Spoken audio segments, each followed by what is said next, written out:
எல்லோருக்கும் வணக்கம். இன்றைக்கி நம்ம பேச போகிற டாபிக் பார்த்திங்கன்னா ஓம் அப்படின்ற மந்திரத்தை பற்றி பேச போகிறோம்.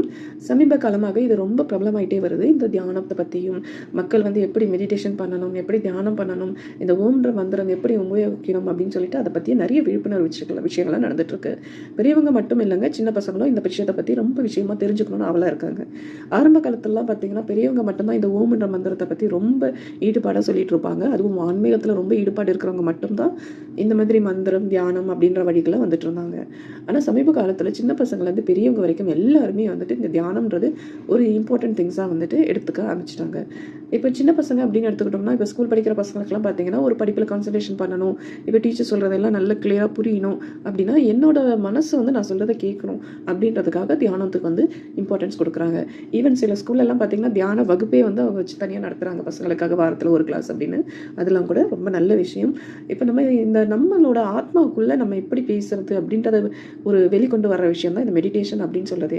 அப்போ சின்ன பசங்களுக்கு நம்ம சொல்கிறத விட இந்த தியான கிளாஸ் பண்ணும்போது அந்த பசங்களுக்கும் நல்ல கிளியர் ஐடியா கிடைக்கும். நம்ம யார், நம்ம எதுக்கு இப்போ பிறந்திருக்கோம், நம்மளோட யூசஸ் என்ன, நம்ம ஏன் படிக்கணும், நம்ம படிக்கிறதால என்ன உபயோகம் இருக்குது, நம்ம படித்து நெக்ஸ்ட் என்ன செய்ய போகிறோம் அப்படின்னு நமக்குள்ளே இருக்கிற இந்த கொஷின்ஸ்க்கு எல்லாமே தியானத்து மூலமா கண்டிப்பாக நமக்கு விடை கிடைக்கும்.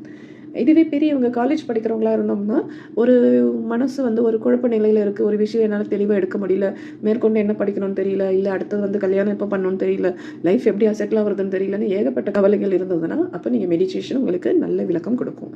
இதுவே பெரியவங்க, நான் கல்யாணம் ஆனவங்க, வீட்டில் இருக்கிறோம், இல்லை வேலைக்கு போயிட்டுருக்கோம், இல்லை தரிசியாக வீட்டில் இருக்குது, எனக்கு ஏகப்பட்ட ஸ்ட்ரெஸ் இருக்குங்க, எனக்கு டிப்ரெஷன் இருக்குங்க அப்படின்னு சொல்கிறவங்களுக்கு எல்லாம் அப்பையும் இந்த மெடிடேஷன் நல்ல யூஸ்ஃபுல்லாக இருக்கும். ஃபஸ்ட்டு என்ன பண்ணணும்னா, இந்த மெடிடேஷன் பண்ணுறது எப்படி கரெக்டாக ப்ரொனவுன்ஸ் பண்ணணுன்றதை நம்ம கற்றுக்கணும். சில பேர் பார்த்தீங்கன்னா வித்தியாசமாகலாம் ப்ரொனவுன்ஸ் பண்ணிவிட்டு நான் பண்ணேன் எனக்கு வரலன்றாங்க. பட் அந்த மாதிரிலாம் கிடையாது. இது ஒரு நம்மளே வீட்டில் சாமி முன்னாடியோ இல்லை தனியாக ஒரு இடத்துல உட்காந்துட்டோ நம்ம சொல்ல ஆரம்பிக்கலாம். ஆரம்பத்தில் எடுத்தோடனே பார்த்தீங்கன்னா நல்லா கிளியராக அழகாக திருத்தமாக வரும் அப்படின்லாம் சொல்ல முடியாது. ப்ராக்டிஸ் பண்ண நல்லா வந்துடும். ஆனால் எப்படி பண்ணாலும் சரிங்க, இந்த ஓம்ன்ற வார்த்தையை நம்ம சொல்லும்போது நம்மளை சுற்றி பாசிட்டிவ் வைப்ரேஷன் கிரியேட் ஆகும். அந்த வைப்ரேஷன் உங்களுக்கு ஆட்டோமேட்டிக்காக ஒரு எனர்ஜெட்டிக் ஃபீலிங் கொடுக்கும். நம்ம உடம்புல பார்த்தீங்கன்னா கிட்டத்தட்ட 108 மையப்புள்ளிகள் இருக்குன்னு சொல்லியிருக்காங்க. இந்த 108 மையப்புள்ளிகள் தான் நம்மளை ஒரு வழி நடத்தி நம்ம மனசில் இருக்கிற குப்பையெல்லாம் எடுத்துட்டு நம்மளை கிளியர் பண்ணி நம்ம ஆத்மாவோட நம்மளை கண்ட்ரோல் பண்ணி வச்சுட்டு நம்மளை ஒரு என்ன பண்ணணும்னா ஒருமுகப்படுத்தும். நம்மளை அப்படி அந்த ஒருமுகப்படுத்துறதுக்கு பார்த்தீங்கன்னா அதுக்காக தான் 108 தடவை சொல்லுங்க அப்படின்னு சொல்லிட்டு இருக்காங்க. ஆனால் சிலவங்க சொல்கிறாங்க 3 தடவை சொல்லுங்க, 10 தடவை சொல்லுங்க, 20 தடவை சொல்லுங்கன்னு. 3 தடவை சொன்னாலும் அதோட பலன் கண்டிப்பாக 3 தடவை சொன்னதோட பலன் உங்களுக்கு கிடைக்கும். நல்ல வித்தியாசம் தெரியும். ஆரம்பத்தில் நீங்கள் கொஞ்சம் கொஞ்சமாகவே ப்ராக்டிஸ் பண்ணுங்கள். ஏன்னா எடுத்தோடனே 108 தடவைலாம் போயிட்டு நீங்கள் செஞ்சுட்டு இருக்க முடியாது. அப்போ ஸ்டார்டிங்கில் ஒரு 10 தடவை 20 தடவை உங்களை கண்ட்ரோல் பண்ணி உங்களை ஒருமுகப்படுத்தி ஒரு இடத்துல உட்காந்து நீங்கள் யார் என்ன அப்படின்றத ஒரு தெளிவு நிலைக்கு கொண்டு வாங்க. அதுக்கப்புறம் 108 தடவைலாம் சர்வசாதாரணமாக உங்களால் சொல்ல முடியும். சொல்ல முடியும்னா என்னென்னா உங்களோட வசத்துக்கு கொண்டு வர முடியும். அதுதான் மெடிடேஷன்.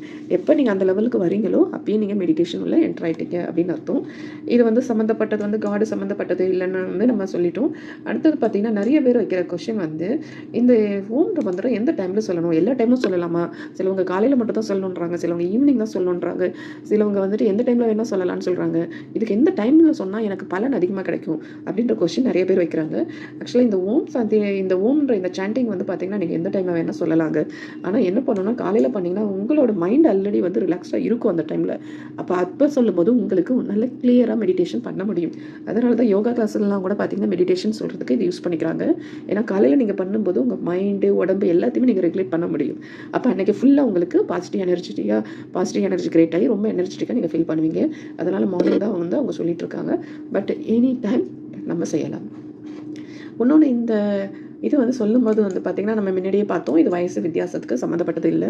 சில பேர் சொல்கிறாங்க இந்த மாதிரி ஓம் சாண்டிங் நான் சொல்லும்போது பார்த்திங்கன்னா என்னோட பர்டிகுலர் நோய் எனக்கு ரிலீஸ் ஆகுமா, எனக்கு ஒரு கேன்சர் மாதிரி இருக்குது, அப்போ அந்த டாக்டர் மெடிடேஷன் பண்ணுங்கள் உங்களுக்கு கிளியர் ஆகும், பெயின் ரிலீஃப் ஆகும்னு சொல்கிறாங்க, நான் அது செய்யலாமா அப்படின்லாம் சில பேர் கேட்குறாங்க. ஆக்சுவலாக பார்த்திங்கன்னா இது எல்லாத்துக்குமே இன்டைரக்ட் வேவே இருக்குங்க. ஏன்னா நம்ம வியாதி என்ன இருந்தால் கூட நம்மளோட திங்கிங் தான் பாதிக்கு பாதி அந்த வியாதியை பெருசு பண்ணி காட்டும். அப்போ முதல்ல நம்ம என்ன பண்ணணும்னா நம்மளோட நினைவுகளை ரொம்ப வழி நடத்தணும். இப்போ இப்போ ஃபார் எக்ஸாம்பிள் பார்த்தீங்கன்னா, நான் வந்து நேத்தி ஒரு ரொம்ப எங்க அம்மா கொடுத்திருந்த ஒரு நல்ல ஒரு கம்மல், ரொம்ப அழகான கம்மல், ரொம்ப ரொம்ப பிடிச்ச கம்மல்னு வச்சுங்களேன். அதை நான் தொலைச்சிட்டேன்னு வச்சுங்க. அப்போ நான் என்ன பண்ணுவேன்னா, தொலைச்சிட்டேன்றது வந்து எனக்கு ரொம்ப பெரிய கவலையில இருக்கும். நான் அப்போ அதை பற்றியே யோசிச்சுட்டு அழுதுகிட்டு அப்படி இருந்துட்டு இருப்பேன்.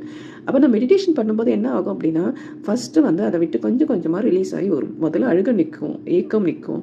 அந்த நம்ம இதை விட்டுட்டோமே, இனிமேல் நமக்கு கிடைக்கவே கிடைக்காதே அப்படின்னு அந்த ஒரு நினைப்பு வந்து கொஞ்சம் அகலும். அதுக்கப்புறம் சரி, இதனால் அழுதாலும் நமக்கு என்ன பலன்? இப்போ தான் தொலைச்சிட்டேன், இதுக்கப்புறம் எனக்கு இது மாதிரி கிடைக்கவே கிடைக்காதா என் லைஃப்பில்?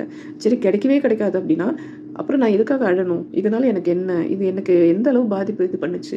அம்மா வந்து கொடுத்தது எனக்கு உணர்ச்சி பூர்வமாக கொடுத்தது அப்படின்னா ஓகே, உணர்ச்சி பூர்வமாக கொடுத்தது, வேறு உனக்கு கிடைக்க சான்ஸஸே கிடையாதா? அந்த அளவு உணர்ச்சி பூர்வமாக உனக்கு வேறு விஷயம் கிடைக்காதா அப்படின்னு சொல்லிட்டுலாம் உங்களுக்குள்ளேயே நிறைய கேள்விகள் வந்து கிரியேட் ஆகும் மெடிடேஷன் பண்ணும்போது. ஆக மொத்தம் பார்த்தீங்கன்னா, நீங்கள் 108 தடவை இந்த மெடிடேஷன் முடிச்சுட்டு வரும்போது பார்த்தீங்கன்னா, நீங்களே ஓரளவு தெளிவோடு வந்திருப்பீங்க. ஆமாம், தொலைஞ்சிருச்சு, என்ன செய்யறது அப்படின்னு ஒரு லெவலுக்கு வந்துடுவீங்க. அடுத்த நாள் பார்த்தீங்கன்னா இன்னும் இம்ப்ரூவ்மெண்ட் இருக்கும். இதேமாரி தான் வந்துட்டு ஸ்ட்ரெஸ்ஸும் சரி, டிப்ரெஷனும் சரி, நம்ம அந்த விஷயத்தை விட்டு கொஞ்சம் கொஞ்சமாக வெளியில் வரதுக்கு தான் யூஸ் ஆகுது. அப்போ உங்களுக்கு வெளியில் வரதுக்கு என்ன பண்ணோம்னா, அந்த திங்கிங்கை குறைக்கும். முதல் வேலை இந்த மெடிடேஷன் பண்ணும்போது எப்படின்னா, திங்கிங்கை குறைக்கும். இப்போது நம்ம வீட்டில் வந்து ஒரு எதிர்பாராமல் ஒரு மறைவு வந்துருச்சு அப்படின்னா, நம்ம அதை பற்றி நினச்சிக்கிட்டே இருப்போம். அது நினச்சிட்டே இருக்கும்போது வந்து பார்த்திங்கன்னா, நமக்கு வந்து ரொம்ப நல்லா இருக்க மாதிரி இருக்கும். அதையே பற்றி பேசிகிட்டு இருக்கு, அதையே பண்ணிட்டு அதையே நினச்சிட்டு இருக்கும்போது ஆக்சுவலாக பார்த்தீங்கன்னா, இது கொஞ்சம் கொஞ்சம் கொஞ்சம் கொஞ்சம் நினைக்க ஆட்டோமேட்டிக்காக ஸ்ட்ரெஸ் இன்க்ரீஸ் ஆகும், டிப்ரெஷனில் போயிட்டு விட்டுரும். அப்போ நம்ம என்ன பண்ணோம்னா, அந்த நினைவுகளை வந்து கொஞ்சம் குறைக்கணும், நல்ல விதமாக குறைக்கணும். அதை பாரு, நீ நினைக்கவே கூடாது அப்படின்னு சொன்னீங்கன்னா உங்கள் மைண்டு அதையே நினச்சிட்டே இருக்கும். அப்போ நம்ம அதை விட்டு வெளியில் வரணும். அதுக்கு தான் சில பேர்லாம் என்ன சொல்கிறாங்கன்னா, வேறு இடமா இருங்க, ஒரு மற்றபடி ஒரு கூலிங்கான ஒரு இடத்துக்கு போங்க, இடத்த மாற்றுங்க அப்படின்னு சொல்கிறாங்க. ஈவன் அது கூட நல்லா ஒர்க் அவுட் ஆகும். அப்படி பண்ண முடியல அப்படின்ன போது நீங்கள் மெடிடேஷன் பண்ணலாம். என்ன பண்ணோம்னா, ஏன் எனக்கு இந்த மறைவு இவ்வளோ, எனக்கு மட்டும் ஏன் இந்த பிரச்சனை வந்துச்சு, எனக்கு மட்டும் ஏன் இவ்வளோ கஷ்டம் வந்துச்சு அப்படின்னு சொல்லிட்டு நீங்கள் திங்கிங் பண்ணிகிட்டே இருப்பீங்க இல்லையா? அந்த திங்கிங் ஃபஸ்ட்டு குறையும் மெடிடேஷன் பண்ணும்போது. அப்போ அந்த திங்கிங் குறையும் போதே ஆட்டோமேட்டிக்காக நீங்களே உங்களை டைஜஸ்ட் பண்ணிப்பீங்க. ஓகே, இது வந்து புதுசு இல்லை, எனக்கு மட்டும் நடக்கலை, எல்லாருக்கும் நடந்திருக்கு, நிறைய பேர் வாழ்க்கையில் இதோட மோசமாகவும் நடந்திருக்கு, எனக்கு அட்லீஸ்ட் இது பரவாயில்ல, என்னால் டைஜஸ்ட் பண்ணுற அளவுக்கு தான் நடந்திருக்கு அப்படின்னு உங்களையே நீங்களே ரெகுலேட் பண்ணிப்பீங்க. உங்களுக்கு உங்களோட ஆத்மா பற்றி நிறைய கொஷின்ஸ் வந்து ஆன்சர் தெரியணும் அப்படின்னா தியானம் பண்ணுறது ரொம்ப ரொம்ப பவர்ஃபுல்லான விஷயம்.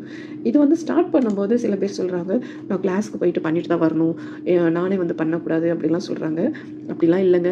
சாதாரணமாக ஒரு இடத்துல உட்காந்துங்க, அமைதியாக உட்காந்துங்க, ஒரு 5 நிமிஷம் நீங்கள் உட்கார முடிஞ்சால் கூட போதும். அதுவே உங்களுக்கு நல்ல ரிலீஃப் கொடுக்கும். ஆரம்பத்தில் என்ன பண்ணணும்னா, நல்ல மூச்செல்லாம் உள்ளே இழுத்து விடணும். அந்த ஓம்ன்ற வார்த்தையை நல்லா அழகாக ப்ரொனவுன்ஸ் பண்ணணும். ஓம் அப்படின்ற வார்த்தையை லைட்டாகவும் கொஞ்சம் ரொம்ப தூரத்துக்கு இழுக்காமல் கம்மியாகவும், இம்முன்ற வார்த்தையை ரொம்ப தூரத்துக்கு எவ்வளோ தூரம் உங்களால் இழுத்து சொல்ல முடியுமோ அவ்வளோ தூரத்துக்கு இழுத்து சொல்லணும். அதுக்கு முன்னாடி உங்கள் மூச்சு பயிற்சியை ரெகுலேட் பண்ணிக்கணும். அவ்வளோதான். கரெக்டாக மூச்சு இழுத்து நீங்கள் உள்ளே விட்டு வெளியில் விடுற போது தான் ஓம்ன்றதை சொல்லணும். இப்படி சொன்னீங்கன்னாவே போதும். இது உங்களுக்கு நல்ல ரிலீஃப் கிடைக்கும். இதில் சில ஸ்டெப்ஸ்லாம் கூட சொல்கிறாங்க, எப்படி பண்ணணும் அப்படின்னா, ஃபஸ்ட்டு ஒரு இடம் பார்த்து உட்காருங்க. டெய்லி ஒரே இடத்துல உட்காந்திங்கன்னா கூட ரொம்ப நல்லது. ஏன்னா உங்களுக்கு ஆட்டோமேட்டிக்காக அந்த இடத்துல உட்காந்தோடனே உங்களுக்கு மெடிடேஷன் பண்ணுற ரிலாக்ஸேஷன் மோடு வந்துடும்.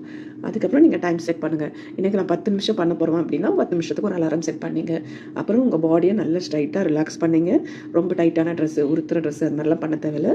அதுக்கப்புறம் உங்களோட ப்ரீத்திங்கை நீங்களே ஃபாலோ பண்ணுங்கள். உள்ளே போயிட்டு வர்றது வெறும் உங்களுக்கு உங்களோட ப்ரீத்திங் சவுண்டு மட்டும்தான் கேட்கணும். அந்த மாதிரி ஒரு இடத்துல உட்காந்துங்க. கொஞ்சம் கொஞ்சமாக உங்கள் ப்ரீத்திங்கை பண்ணதுக்கப்புறம் உங்கள் மைண்டை ரிலாக்ஸ் பண்ணுங்கள். எப்படி ரிலாக்ஸ் பண்ணுறது?